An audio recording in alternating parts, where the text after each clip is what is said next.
Anyways, I'm still not done with my food, so we are going to watch the Finland video. Finland's most sinister unsolved mystery. Because we gotta have at least like one Finnish person in here, I think. Surely one chatter in here is Finnish.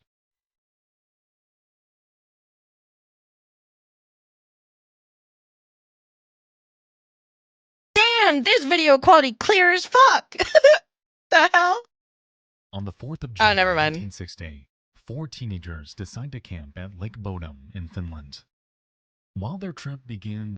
Also, their deaths, like they live in a poor area of the U.S. famous for poison water. Yeah. That too. For sure. Just fine. Those are Finnish faces. That's crazy to say. Reminds me of that one YouTube video where a guy was kidnapped by his friends in Mexico or something. They pretended they were the cartel, and even one of the friends pretended to be another kidnapped victim getting shot, only for them all to reveal after that it's all a prank. Dog, what side of the internet are you on?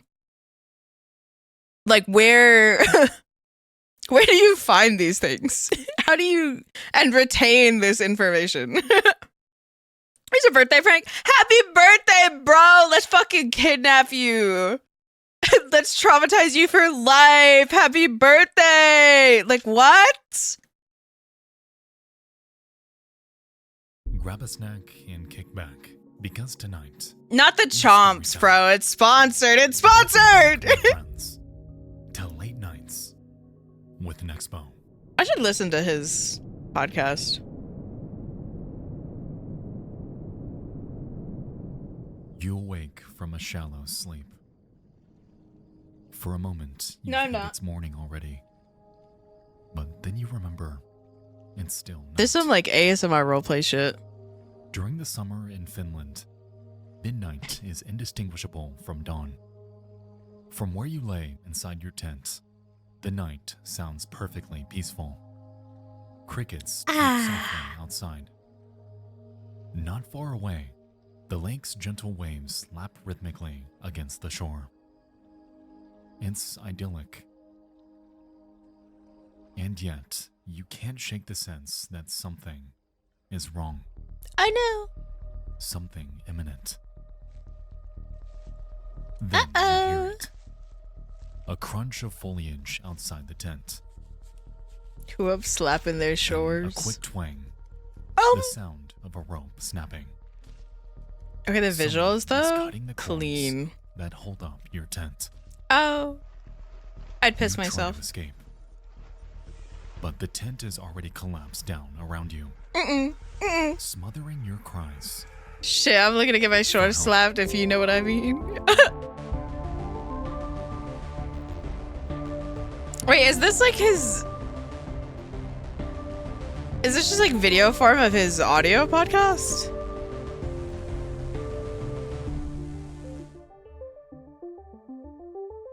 He does have a really good voice, but I don't know if that's just his mic. June 4th, 1960.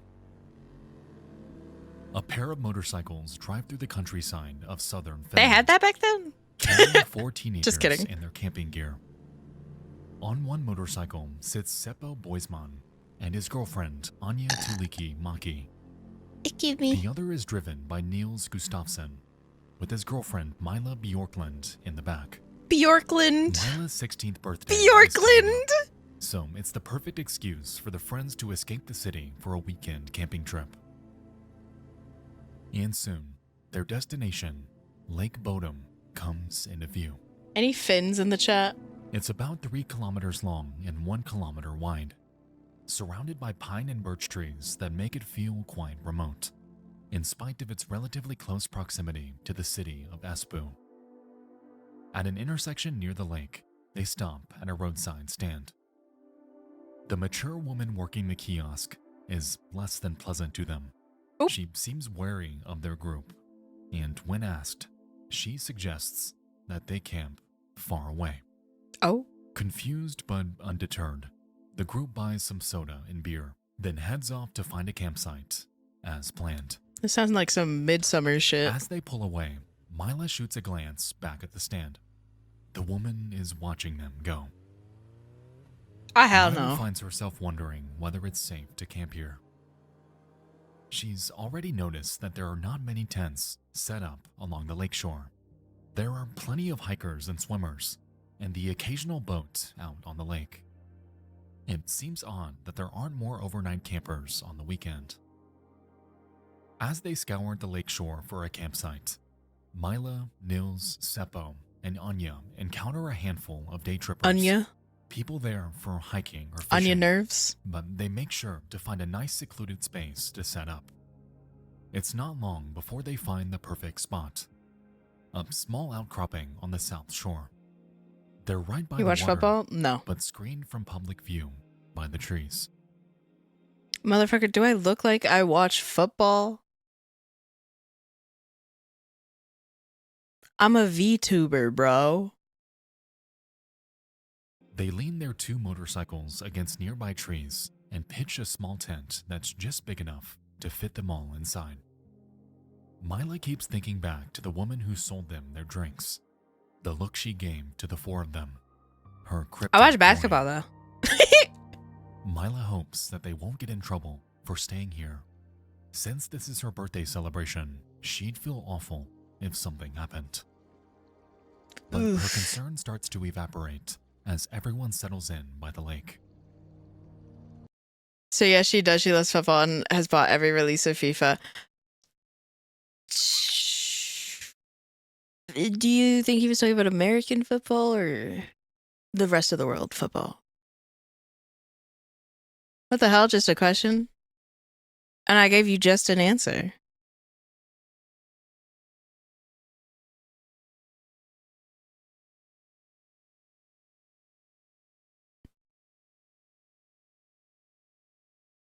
Anyways.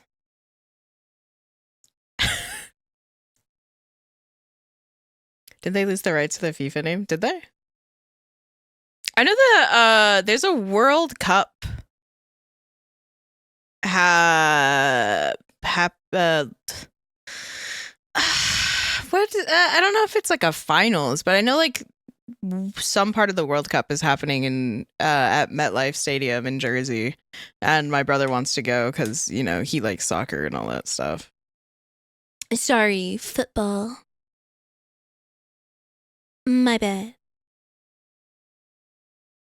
It's been an especially hot summer, so the cool breeze over the water is just what they needed. The boys crack open their beers. Anya starts complaining Cracking open a about how cold annoyed her dad one. was about Let's letting her fucking go on this go.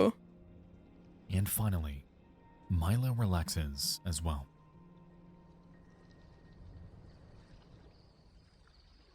The day comes to an end, but the sun doesn't set. Cracking open a cold one with the boys and sharing a tent. But they're still close enough to the Arctic Circle that the sun never fully And I'm not sets talking in about the summer. one you pitch on the It dips ground, low if you know what until I it's barely mean. touching the horizon and stays there.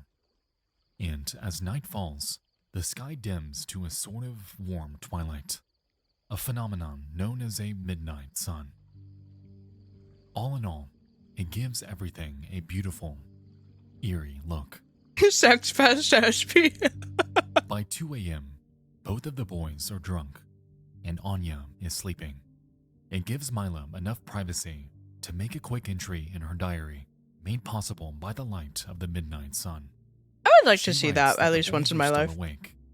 That Seppo is out fishing. I think it'd be a cool sight She to doesn't see. write for long, and soon she's putting away her diary to try to get some I sleep. wonder how people's bodies react to that. That entry would be her Like, can you final actually words. train yourself to have like a good sleep schedule if the sun is always out? 9 hours later. Morning, by the shores of Lake Bodom. The midnight sun has brightened to a warm summer's day once again. A local man, Esko Johansson, arrives Fucks him with up and his ends 2 up in sons. all sorts of issues mostly. They Oh, take in the stunning scene before them. If today Fair is enough. going to be anything like yesterday, it'll be perfect weather for swimming. They make a brisk walk towards the lakeshore, eager to plunge into the refreshing wouldn't it be water. fucking cold? Yet, on their way, An unusual sight stops them. From Oh. a distance, it looks like a pile of trash. Suddenly, Esko seems tense, uneasy. He stops both his sons from walking any farther and tells them to stay where they are. He's going to go investigate. Their fins, and they're make born sure in that ice the cold things are water or right. something. He approaches and sees that the pile of trash is actually a tent. It's collapsed in on itself, and there are dark stains all over the shredded cloth. It looks like blood. This is all happening in 1960? As he Jesus. draws nearer, his fears are confirmed. I'm sorry. There's a bruised and mutilated boy lying on top of the tent, no! and the body of a young girl partially concealed by the torn fabric. Immediately, Esko runs to the nearest phone and calls 112, Finland's emergency services number. And within an hour, the police are swarming the scene. The body that had first drawn Esko's attention is that of Nils. He's barefoot and covered in blood. His face and skull show signs of intense blunt force trauma, and the tent beneath him is slashed. Is it fucked up that my immediate thought would be like, out of the tent this would make a good premise for a horror game? Is even more horrifying. Her bones are broken, and she's covered with deep stab wounds. She's been stripped from the waist down.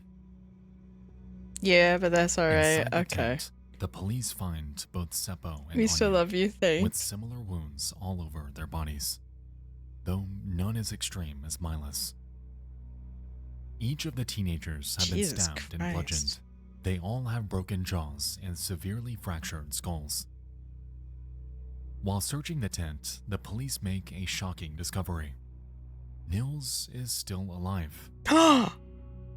The 18-year-old boy stirs, moaning in pain. Blood bubbles up from his mouth. He can't do anything besides moan. His severely broken jaw prevents him from speaking, and immediately, an ambulance whisks him off to the nearest hospital. I would have a nightmare if I was watching this at night. By this point, bystanders are already starting to crowd around the crime scene, morbidly curious about what all the commotion is about. As the number of bystanders grows, it becomes clear that the police have neglected to set up a perimeter. The crime scene becomes an absolute mess, with countless pieces of forensic evidence trampled or lost. Amidst the commotion, what police are able to piece together is this. There's no obvious murder weapon, though the tent has been slashed, as if by some sort of blade. It seems the attacker struck at them from outside the tent, and the teenagers fought to escape before succumbing to their injuries. Out of everyone, Nils was the only one who managed to get out. The tent itself seems to have been roughly ransacked, its contents scattered around the woods. A few key items are missing, including wallets and watches belonging to the boys, the shoes that Nils had been wearing, and the motorcycle keys. However, even so, the motorcycles have not been stolen, as both are still parked near the campsite. Mila still has her diary on her, but it doesn't provide any substantial clues. It seems she was too busy relaxing by the lake to note if anything was amiss. The only thing of note is that she was still awake at 2 a.m. and that both boys were drunk, though it's unsurprising for a pair of teenagers on a weekend getaway. The police also find the shoes that belonged to Nils about 1 kilometer from camp. Not the Chucks. They're half buried in the undergrowth and covered in blood. Oh, Coco's at my door. A couple of bird watchers come forward to police with the description of a potential suspect. A tall, blonde man with a square jaw. They claim that they saw him near the campsite in the early hours of the I'm morning. sure that's not hard This to is find. A corroborated by tall 14-year-old blonde boy who man was in fishing around 6 Finland. a.m. and claims to have seen a blonde man standing beside the shedded tent from afar. Neither the fishermen or the bird watchers, however, were close enough to see the bodies. Locals continue to come forward with their own theories, their own suspects, and soon the police are overwhelmed. What they really need is for Nils, the sole survivor, to help make sense of all of this information. He's recovering from his injuries, unable to talk to anyone, but the police are certain that once they have Next his you'll tell me account he's not made of what took antimatter. place that night, the story will fall into place. Ooh. But there's only one problem. Hmm? As he lies in his hospital bed, Nils can't remember a thing. No. Later on, when Nils is finally able, he gives a short statement to the police. He remembers little to nothing of the day before. His only memory of the attack is that of a dark shape which he glimpsed through the holes in their tent. Any other crucial details have been lost in the head trauma he suffered. The police, drawing on clues offered up by locals, want to see if they can jog his memory. After he's discharged from the hospital, they pay him another visit. And with his consent, they hypnotize Nils and ask him again, "Who killed your friends? What did you see?" In his interview, the results are more concrete. Nils describes the attack, fighting to get free of the tent as the intruder batters away from the outside. He says he got free of the canvas, only for the mysterious man to kick him in the jaw, breaking it and knocking him unconscious. Afterwards, he was left for dead. Nils describes the attacker as a man around 20 to 30 years old, about 5'8", with blonde hair combed back. And Only a strong 5'8". chin. This Damn. is promising news. His description seems to match up with the figure multiple eyewitnesses placed near the scene. The police hypnotized the 14-year-old who claimed to have seen the blonde man, and again asked for a description. What? He says the same thing. A blonde man with a square jaw.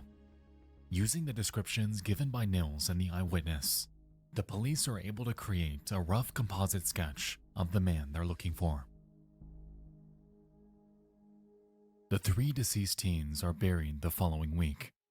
The event is photographed by the press, and when these photos are developed afterwards, they reveal something that no one noticed at the time. Among the crowd of heartbroken mourners, there stood an unidentified man, a blonde man, with a strong jaw. No. The authorities' first real lead on a suspect comes from the staff of Helsinki Surgical Hospital, located about 25 kilometers southeast of Lake Bodom. On June 6th, the Monday after the murders, a distressed blonde man is brought into the ward. He's requested urgent assistance, though the doctors don't notice anything physically wrong with him. His shirt is stained red with what he claims is paint. This man, as it turns out, is already known to the Finnish police. He's a 36-year-old German expatriate named Hans Osman. His back. Wait a minute.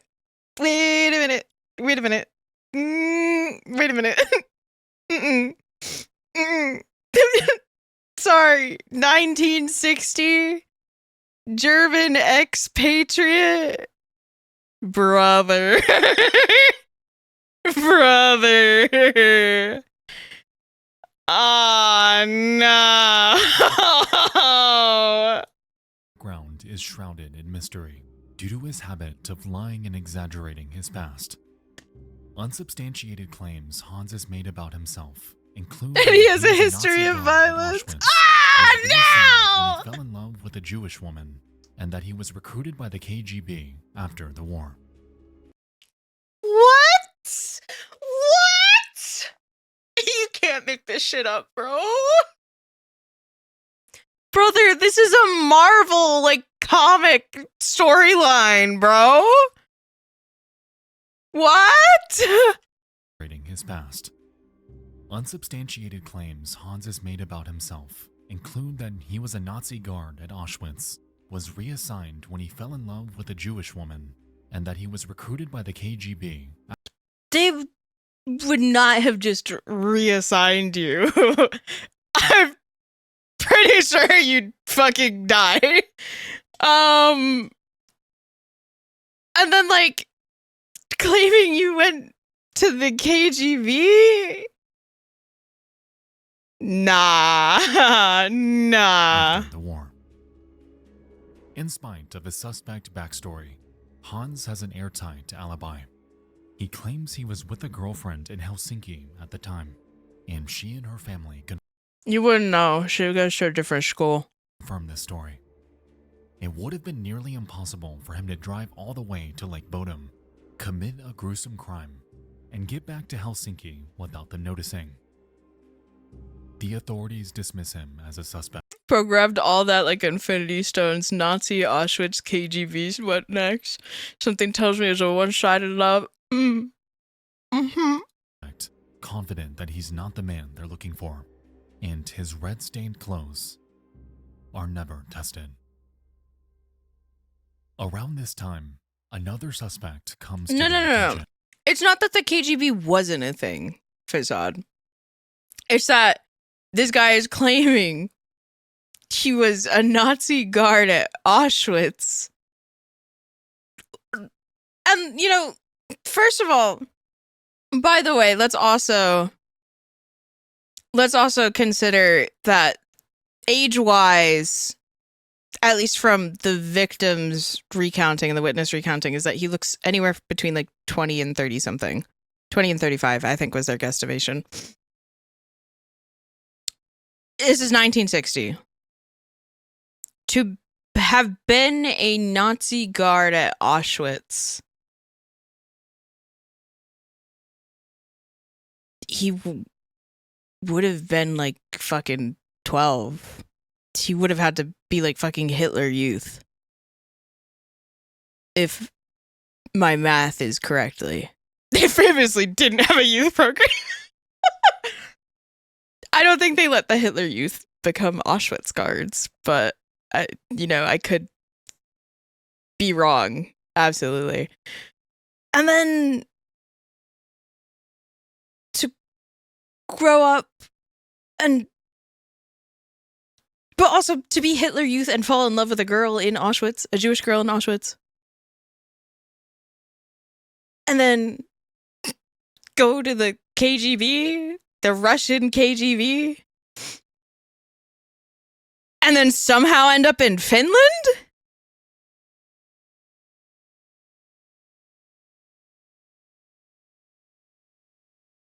The guess of it could still be off considering the whole being attacked and shit. Well, I mean, that's like what I'm saying is like, because they had a photograph of him because, he revisited the victim's funeral service, which is a serial killer thing to do. Hi, Kat. And B, I can't remember if I started this with 1 or A, but B, assuming they would have corrected that detail within this section here if he hadn't looked between that age range.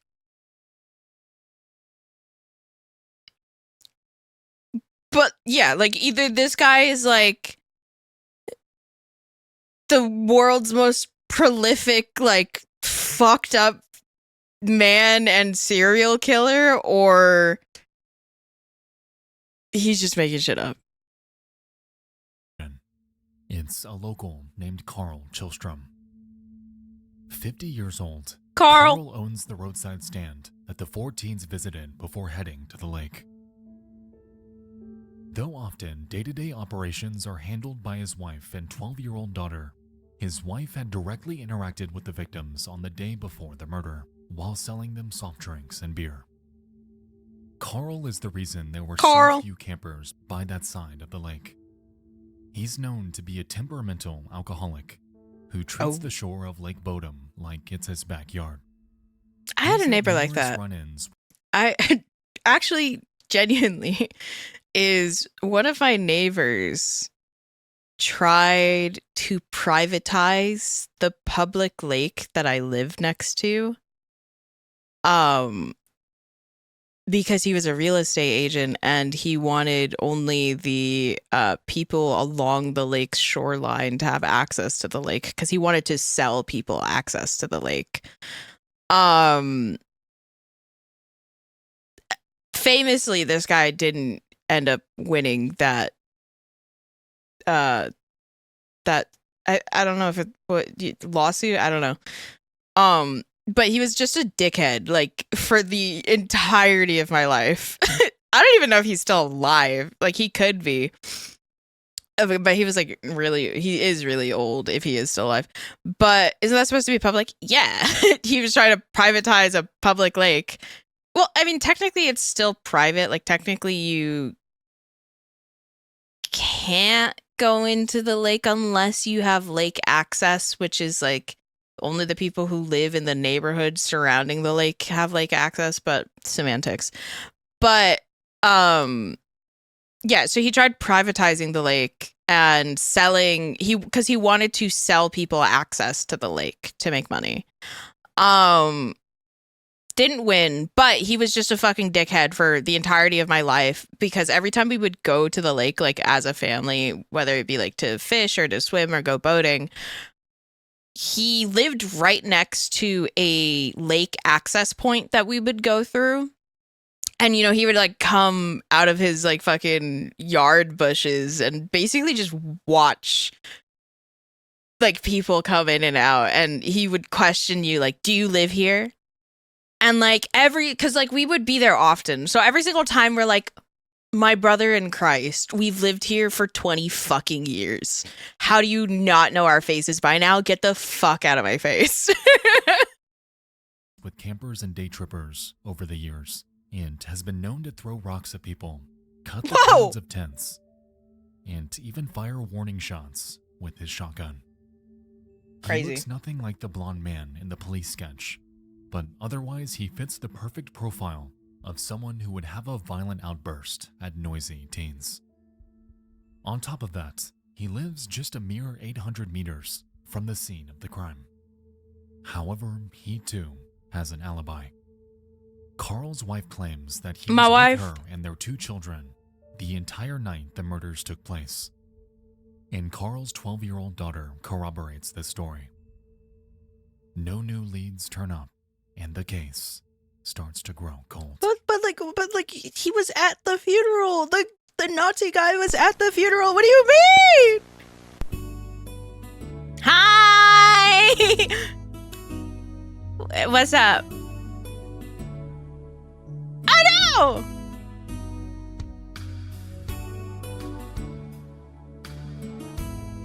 I fuck with this music.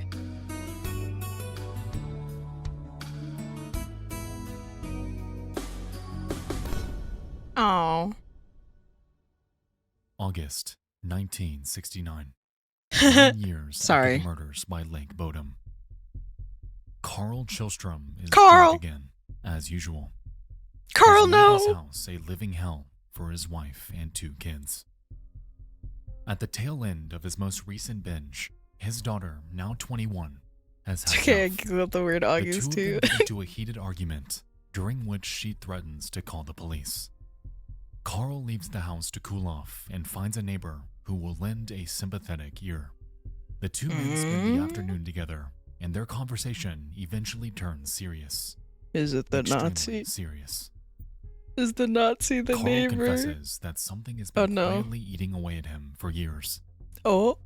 That Did he witness Carl it? Chillstrom, is the man responsible for the Lake Bodom murders. Never mind. Through tears, Carl asks what he should do. Carl, what did The you neighbor, do? alarmed by this confession, replies that there's nothing for Carl to do. He might as well just walk into the lake, because he has no future but jail if he confesses to the police. Carl falls I mean, silent for a fair, long time, but fuck. then finally asks for another drink. That evening, someone tells Carl's son that his father was seen swimming in the lake a little before 6 p.m. Alarmed, Carl's son borrows a boat speeding to his Should father's walk hiding into the spot. lake now. But he can't find him out on the water anywhere. The family calls the local authorities. Before long, Carl's body is What found if they? 3 meters from where What the if they murders find took more place. bodies in the lake? He's clothed, with a pair of wine bottles floating alongside him. At first, Carl's wife rushes to defend her dead husband, insisting that the neighbor must have misunderstood what Carl was saying. But in time, she changes her tune. After years of claiming that Carl spent the night of the murders with her, she ultimately admits that Carl had slept on the couch that night. Oh! She had been too afraid of her husband to not protect him. The press labeled Carl's death as a suicide, but this was never confirmed by police. For their part, they remain unconvinced that Carl is the killer. The confession was only witnessed by one person and under unreliable circumstances. Both men were drunk, and there's still no probable cause. Maybe he just Even thought though he did Carl it was because a he couldn't drunk who remember did because he hate blacked campers out or with a fiery something. passion, there's a big difference between harassing people and violently killing them. For the second time, Yeah, in a it's also decade, like his method of like scaring the kids was like waving his gun at them, right? So like it's a hard escalation to fire off a warning shot and then brutally like mutilate and like what's the word? Not bash, like I'm trying to think of a better word for it. I can't. But like, yeah, it's like that's like a really bludgeon. Thank you. It's a really huge escalation from firing warning shots to bludgeoning and mutilating 4 teens, as well as the fact that like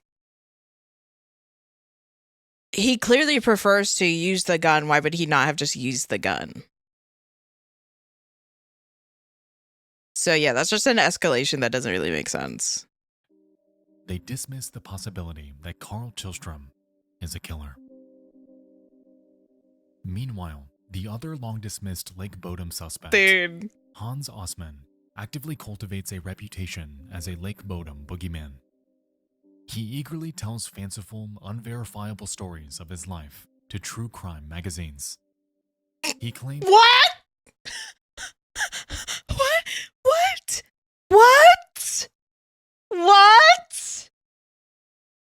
among other things, that he was a member of the German SS during the Second World War, and that Okay. he was later Okay.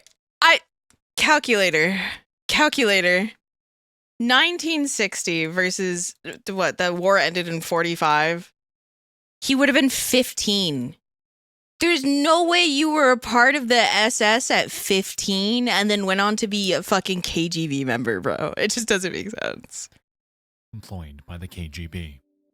Or well, okay, so that's like under the assumption that, you know, he was within the age range of like 20 to 30 something in 1960, you know? So like say he was 30, he would have been born in 1930. Yeah, he would have been 15 by the time the war ended. Yeah, this guy's just fucking insane. Though he never admits anything about Lake Bodom, it's clear that he enjoys the limelight. Finally, in 1997, at the age of 73, he invites Mr. a Worldwide, but for the wrong reasons. journalist to his deathbed. In a rambling interview, he alleges his own involvement in a number of unspecified crimes. Dude. The journalist assumes that Hans is referencing another unsolved double murder in the area from 1959, just a year before Lake Bodom. I got you. This case, in which 2 young campers were killed in their tent at night near a lake, bears undeniable similarities to the Lake Bodom case. However, when the journalist inquires directly about Lake Bodom, Hans doesn't confess. Ultimately, Hans Osman dies shortly thereafter, leaving his true life story clouded by exaggeration. Yeah, that For a dude was just while, a fucking it liar. seemed like nothing new would ever happen to revive interest in Lake Bodom. Any hope at truth has been lost to time and crime scene mismanagement. Did they say he was The 90s 73 in roll into the 1990? early 2000s. And then, shockingly, there's a sudden development. Forensic science has advanced considerably since Ooh. the 1960s, prompting re-examination of old evidence. This directs police to a new suspect, and it's one who's been hiding under their nose the entire time. I just want to say, it's so funny being a horror buff who's also very into music, because I recognize what this track is based off of, and I can name it. This track is the track he has playing in the background right now is based off of a track from, I believe, the third Resident Evil movie featuring Mila Jovovich, called Flying Through the Air by Tom and some, hold on. And you guys are gonna call me fucking crazy. Tom and Andy. This is I need you guys to just hear me out. Just listen to the background music, okay? He eagerly tells fanciful, unverifiable stories of his life to true crime magazines. He claims, among other things, that he was a member of the German Just focus on the SS background music. during the Second World War, and that he was later employed by the KGB. Though he never admits anything about Lake Bodom, it's clear that he enjoys the limelight. Finally, in 1997... Okay. Now listen to this track.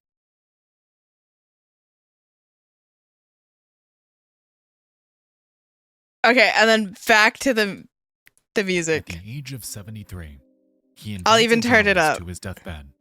In a rambling interview, he alleges his own involvement in a number of unspecified crimes.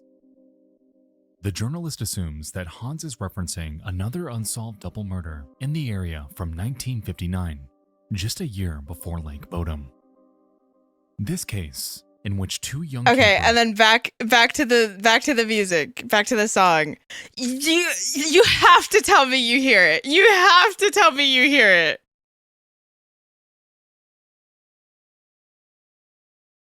I know my fucking music. I know my music, okay? Now, obviously it goes, I don't think that's it. No, it's literally, it's not the same track, because he clearly like commissions custom music based off of horror media music. So this is probably a custom commissioned track based on Flying from Resident Evil Retribution. Or sorry, from Resident Evil Afterlife. Just similar to how he commissions music that is based off of Silent Hill. I am losing my mind. I'm losing my mind. I'm losing my fucking mind. Inside your walls, the rats asked about you. They said that they miss you and asked when are you going to adopt them. As soon as they come out of the walls, I promise I don't have traps set up. No, literally, I love mice. I have mice in my walls right now. Anyways, to answer why I've watched the Resident Evil movies, they were my mom's favorite movies. And I literally talked to her about this literally yesterday, is that she swears up and down that the first Resident Evil movie is fucking cinema. And that is her all-time favorite movie. I've seen it probably 10 times in my life because she kept playing it for me. Okay. So 1997, you said what was dated in 1997?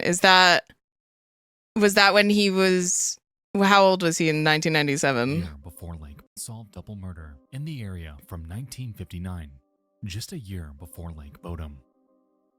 1997, he was 73, so he was born in 1924-ish. Okay. So 1945 minus 1924. He would have been like in his 20s. So, okay, so he could possibly not be lying. I don't believe it, though. The 90s roll. Okay, come on. I hear it here. You can't. Like Bodum. Any hope at truth has been lost to time and crime scene mismanagement. No, it's the same fucking music beat. You have to hear it. I need someone to fucking recognize this. It seemed like nothing new would ever happen to revive interest in Lake Bodum. Any hope at truth has been lost to time and crime scene mismanagement. The 90s. And then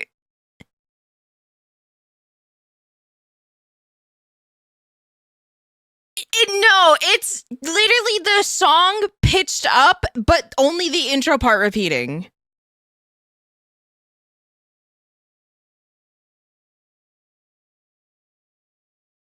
You can't tell me it isn't. You cannot tell me it's not the same fucking song. 90s roll into the early 2000s. And then, shockingly, there's a sudden development. Forensic science has advanced considerably since the 1960s, prompting re-examination of old evidence. This directs police to a new suspect, and it's one who's been hiding under their nose the entire time. Ooh. Anyway, sorry for getting sidetracked. April 2004. Nils I'm a Gustafsson soundtrack has buff. lived a normal life for the past 45 years. Now in his early 60s, he's retired with a wife and 2 kids. Did he do it himself? The events of Lake Bodum seem so distant now, like they happened to another man in another life. That is, until he receives a visit from the police. They tell him that he's under arrest for the murder of Anya, Mila, and Seppo, and he's shocked. There's no statute of limitations on murder, but Nils had moved on from that traumatic period of his life. Or at least, so we thought. The blunders the police made back in 1960 make it a particularly thorny case to relitigate. But one particular piece of evidence seems to have opened up new possibilities. The bloody shoes that belonged to Nils. The ones that were found over a kilometer away from the scene of the crime. A forensic analysis of the shoes determines that the blood came from Nils' murdered friends, but none of it is from Nils himself. The conclusion prosecutors draw from this is that the killer was wearing shoes when he attacked the tent, and the killer, by this reasoning, is Nils himself.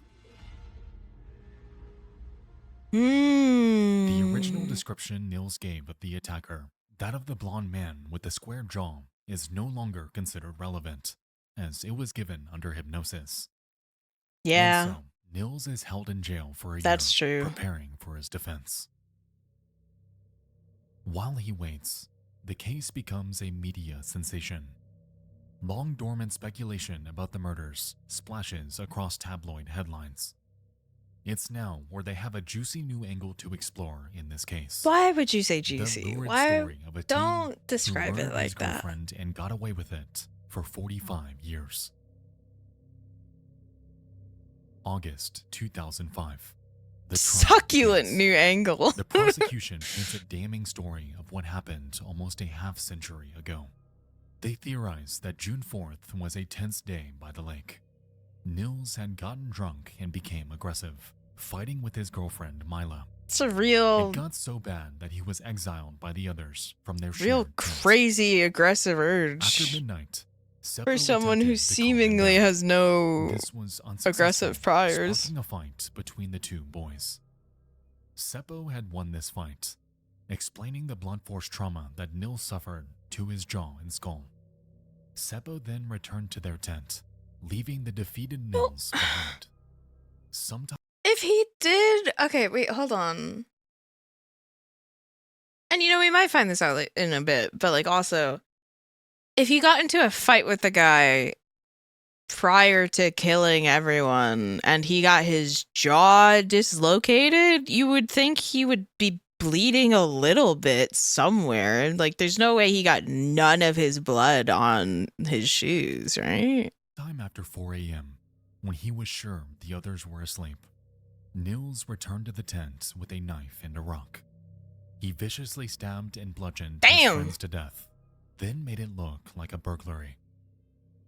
Crazy cool art style, though, I can't lie. Seppo's leather jacket, their wallets and watches, and got rid of them somewhere nearby, likely the lake. This explains why the motorcycle keys were missing, but the murderer did not use either vehicle for a quick getaway. Once he staged the scene, Nils got rid of his shoes and returned to the scene of the crime, where he laid down beside his dead girlfriend and waited for their bodies to be discovered. The injuries Nils had received earlier that evening at the hands of Seppo helped make it seem as if the killer had attacked him as well. The prosecution's case hangs on two key pieces of evidence: the shoes, which were likely worn by the murderer, and the state of the tent, which had been slashed to ribbons. Nils, who had been found lying on top of the tent, had only received wounds to his head. The prosecutor claims that he would have been severely cut as well if he had been inside alongside them. The other pieces of evidence are circumstantial. The state of the bodies implies things about the killer that the prosecution say can only be explained by their story. Of the three bodies, Mila's was left in the worst state. She was stabbed many times, even after she died, and her lower body was stripped naked. This, the prosecution says, shows us that Nils was furious at his girlfriend in particular. A random burglar would not target one of the two so brutally. Yeah, if I know anything from forensic psychology.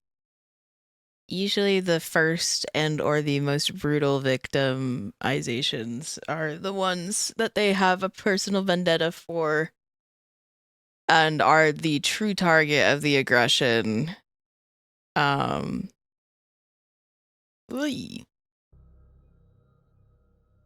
Nils' lawyer does not account for the blood on the shoes, nor does she account for the awful state of Mila's body. But she does provide a stirring rebuttal to the allegation that her client is some sort of mastermind at staging a crime scene. And what's that? What's your rebuttal? If the prosecution is to be believed, then that means Nils committed a crime of passion out of blind rage, then arranged the scene meticulously to hide his horrible deeds. She implies that someone who has just murdered 3 people on violent impulse does not lie down and pretend to be unconscious beside his victims. Well, I don't know about that. I mean, she just kind of, it's weak, but she kind of is, she's getting to a point, is like, it would be considered a crime of passion, which essentially just means it wasn't premeditated. If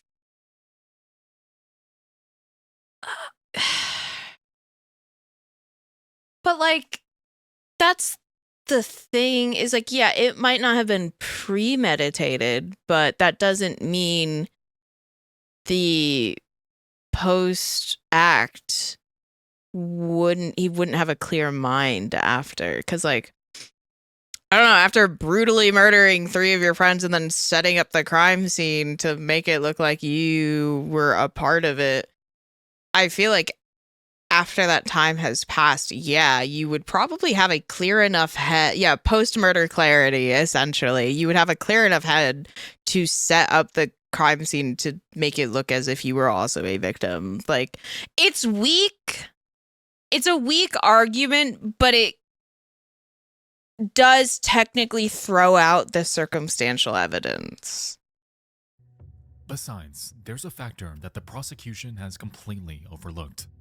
But also, yeah, the fact that his girlfriend specifically was in the worst condition, had her bottom half exposed, and, you know, was clearly also stabbed post-mortem. That's someone with a personal vendetta. That is someone with personal rage against this person, not just a random, assault. Severity of the injuries Nils received that same night. When he was picked up by police, Nils had a broken jaw and skull fractures. He was unable to speak due to his severe head injuries. Pictures of him at the hospital following the attack show his entire jaw bandaged and braced, and one of his eyes swollen shut. The prosecution story, Which would be like a fist fight. These injuries came from a fight with Seppo sometime after 2 a.m. She was not the only woman. No, the other guy had his girlfriend with him. This is the other girl. I'm covering her. So and Anya. This girl right here is his girlfriend. You can see like all the extra stab wounds. This is the other dude and his girlfriend. And then this is the guy. Yeah. So there was another woman there. Seppo's fist would have been bruised from the fist, right? Ooh, you do make a good point. Yeah. Is he would have. Well, but the thing is like they may not have marked that back then in 1960. They may not have thought to mark his fist being like bruised or knuckles bleeding as him getting into a physical altercation with this guy, the other guy, because that could be seen as resistance. Yeah, maybe fighting. If like it were a fifth person in this situation, it could be seen as he was trying to fight back against the assault, instead of fighting with the other guy in the party. Was probably already asleep. This means that Seppo hurt his friend badly enough that Nils couldn't even talk the following morning. Would a young man with head injuries this severe that too overpower 3 people, even if he surprised them? Would he have been able to walk half a mile away from the campsite to dispose of his incriminating shoes before returning and pretending to be unconscious? But could it still have been self-inflicted? Is theoretically, because again, like he had no other marks on his body as far as the report is to be believed. He only had the face and head injuries versus everyone else who got stabbed and literally died from their stab wounds. He only had the dislocated jaw and head trauma. So why would he get away with so little injury? I think there could be a case made that it was self-inflicted to set the scene, and this whole thing could have been premeditated. This whole story is being built from the shoes not really having his blood on it years later. Yeah, kinda. And just the fact of the case not making sense. Clear thought, memory, motor functions. The version of Nils Gustafsson. That's actually another route the defense could take, is that if they did fight. Now, the prosecution could argue that he was not physically in a state to overtake 3 people regardless, but that is a case to be made, is that perhaps the head trauma encouraged violent tendencies or violent thoughts, and that's why he did it. Prosecution is painted as someone who was both severely injured and preternaturally controlled in his revenge. This picture of Nils, his attorney argues, does not square with the facts. Besides, there's always the fact that teenage Nils' hair was decidedly more brown than blonde. Ooh, interesting. But it still doesn't make sense why he was on top of the tent while all the other bodies were under it. Why was his body left on top for someone to find? Versus, like, he would have been the first person seen. So if he, the first thing a witness would do is check to see if this guy is still alive. and he would be the first person taken off the scene. He was tangled up in it? No, his body was on top of the tent. The other 3 bodies were mutilated under it. Nils, for his part, maintains that his own memory of the night in question is spotty. We can go thanks to his head back injuries. to where they said it in the beginning. In the end, the jury finds Nils not guilty. Damn. He's released from custody and is allowed to return to his quiet life with his family. But even still, he's not done with his life in the spotlight. The last year has been a harrowing relitigation of the most traumatic event of his life.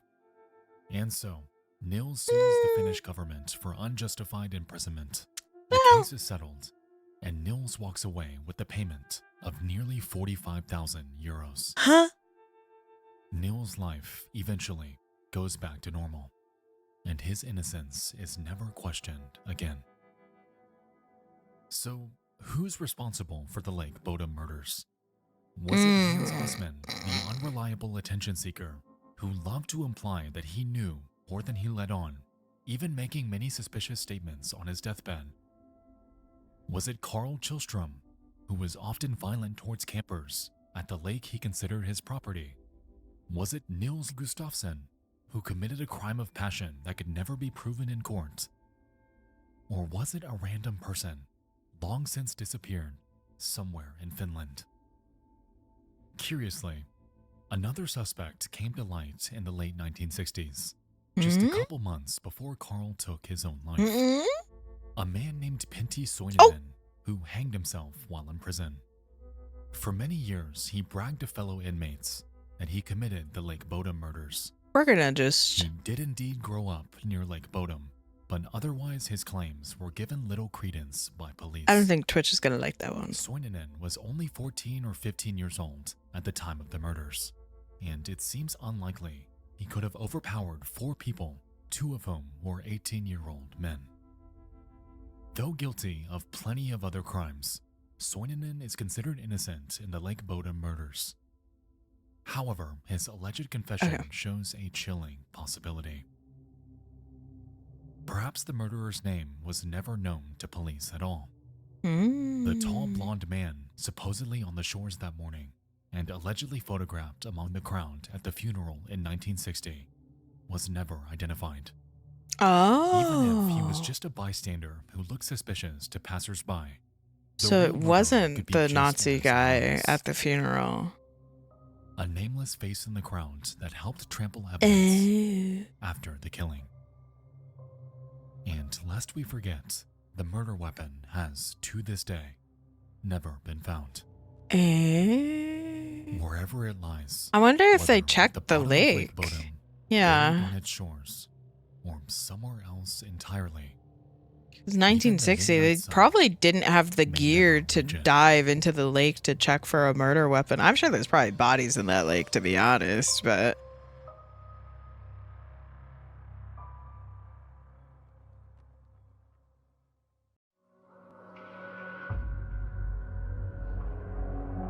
Thank you guys so much for listening to another video. I want to go back to the thing, because I want to show you... I want to show where they find the bodies. Because I'm pretty... Yeah. So, yes. Is they say in the beginning is the guy with the broken jaw, Niels, he was found on top of the tent while the other bodies were under it. That had first drawn Esko's attention is that of Nils. Yes, He's Nils. barefoot and covered in blood. His face and skull show signs of intense blunt force trauma, and the tent beneath him is slashed to ribbons. So yeah, that's... I think... I mean... You can't really prove that he didn't commit any other crimes after this, but it could have been a crime of passion brought on by head trauma, and then he goes to live a nice, happy 80 years after the fact. But yeah, I think that he is definitely the highest percentage likeliness of being the person who committed the crime. Because that, I don't know, that case that they built against, sure, they built it on circumstantial evidence with the shoes, but it does make the most sense. Because there's so many things that just don't add up. Why did he only have a head injury when everyone else was mutilated and stabbed repeatedly in their bodies? Why was he on top of the tent while everyone else was under it? Why was he covered in their blood but not any of his own? Why was his shoes covered in their blood and not any of his own? Where's the murder weapon? He could probably have just tossed it into the lake. What other things? Oh, why were the motorcycle keys missing but none of the motorcycles were taken? Because it would have been too suspicious for him to leave on one of the motorcycles and then, all his friends are dead on a tent. And he shows up in a hospital somewhere seeking medical attention for a broken jaw, and that's it. It's like all these things are adding up to point at him being the killer, I feel.